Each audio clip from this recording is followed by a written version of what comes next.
Hi, welcome back to my YouTube channel. My name's Suzanne. I'm the writer and photographer for the blog Barking and Barkers, and we have been documenting our pet-friendly journey along the PCT. This is my girl, Chloe Rue. We are officially off trail, sitting in Seth's parents' yard.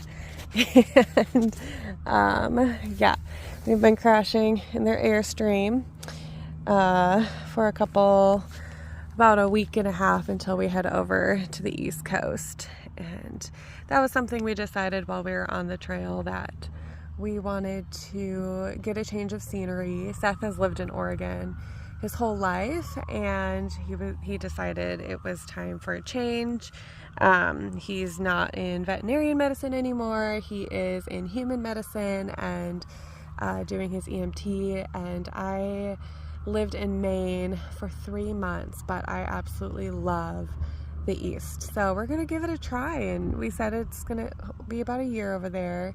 Yeah, move across the country again. That'll be my 4th cross-country trip.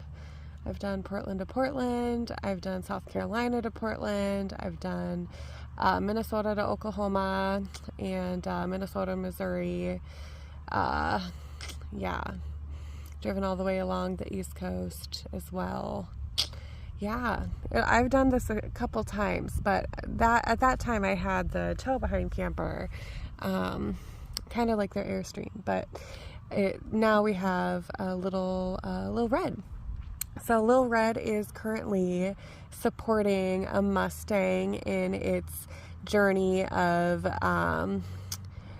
rehabilitation, learning how to be a normal horse. So it's kind of an amazing journey of a friend of ours who works in the veterinarian field, and she adopted a Mustang who they're overpopulated in Oregon, so a lot of them are starving, and they're just not living their best lives out in Eastern Oregon. So the BLM has like a horse competition, and everybody comes together to gentle horses. It's not called breaking horses anymore, it's called gentling them. And Lindsay, knew she would have my truck this summer with the camper, and she was excited to use it for the Mustang training and be able to bring him in a bunch of different training opportunities and endurance races and educational experiences, all as part of his gentling experience and kind of socialization experience. So you guys know I do a lot of like dog training and positive reinforcement for Chloe, and introducing her to a bunch of different environments and all of that, because we travel so much, and it's kind of like that but for horses. So we're back a little bit earlier than planned, and I just felt really bad to be like, hey, I need the truck. And I really don't right now. Like, I am perfectly happy without it. It's next week, once we're starting to do the moving stuff, I think is when I'm gonna need it. And she's doing the competition this next weekend, so it's fine. We'll share it, and the Super Beauty and Lil Red can support Legend the Mustang, and I think it's really cool actually that my truck was used in such kind of an incredible way. So yeah, so just it's been hard to reintegrate back into the real world, and that's kind of what this video is about. It's kind of like what we're experiencing emotionally and physically, and there's a lot of like turmoil, I guess, for me, and Seth said he's feeling it too. And the girls, I mean, I feel like they're also just really hyper, is what I've noticed from them.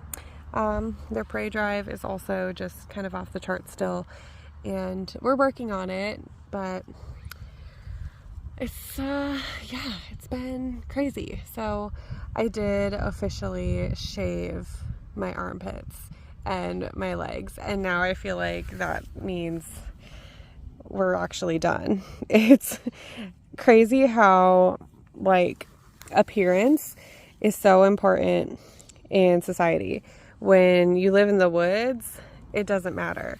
I was so happy having unshaved armpits and legs, and I was kind of proud of my armpit hair actually. It was very thin, it was blonde, it was long, and yeah, it's gone now, so it's kind of means that it's real. I'm really back in the real world. And Seth shaved his beard, and we're both getting haircuts. It just feels really strange. The other thing I'm noticing, not just like the physical appearance differences, but the kind of emotional stuff that I've been going through. I've had more anxiety just coming back into things. Like, I have so many things I need to do, I have so many things I need to get done, and at the same time I'm just like so overwhelmed that I'm not getting anything done. So I'm sure I'm not the only one who's been there, but that's where I'm at. And we had breakfast the other day, this beautiful restaurant. It was new to the area, and one of Seth's friends actually was the one to open it, and it was really good. Like, the food was incredible.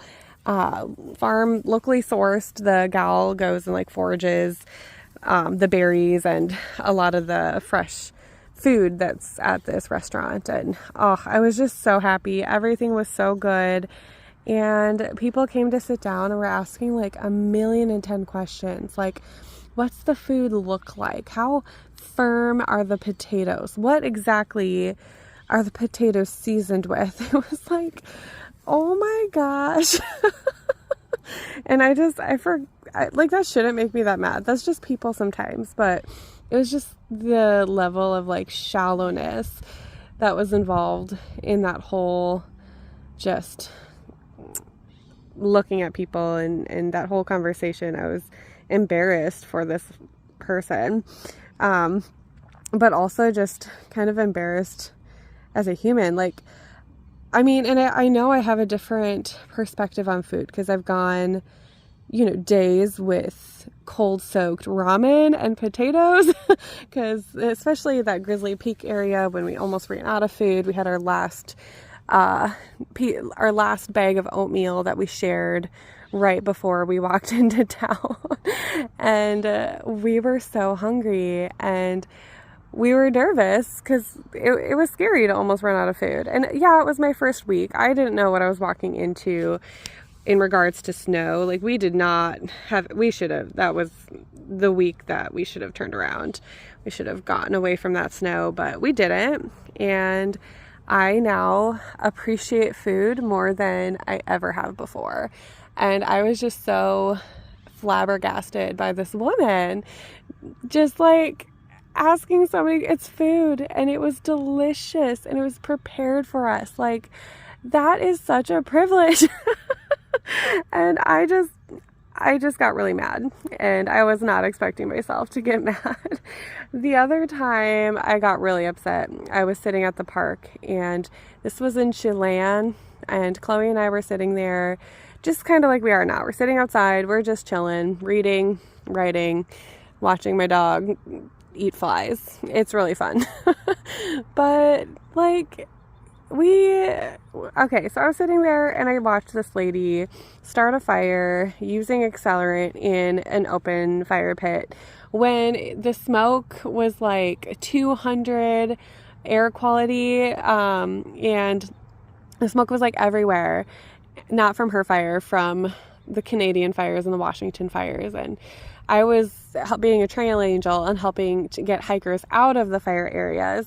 And just like, what on earth? Yeah. So I was really mad. And I was so mad that I couldn't even talk to her. Because, I mean, it also says on, like, multiple signs, no fires. And there's a big picture of a fire with an X through it. Like, it's pretty apparent to not have a fire. And I was really mad. So I calmed down, and then I went over and talked to her. But just sitting there and having that experience and just feeling like people are so shallow so materialistic. Like, there's so many people with just random water floaties and boats and huge houses. And I'm just, I really did learn. I learned for myself that I don't need a lot and I'm happy with less. But I don't know why I'm getting mad about other people doing what they're wanting to do, other than the lady having a fire, which does impact everyone. But I am just a little embarrassed for society. I'm a little ashamed for what society feels is important. And it's almost like I'm looking through a new lens now after coming off the trail. So that's where I'm at. Chloe's doing good. She still likes running water, but all right, so we got interrupted by a chicken that Chloe got very excited about. So I just was finishing that up and wanted to say happy tails and happy trails, and hope you all are doing great. Cheers.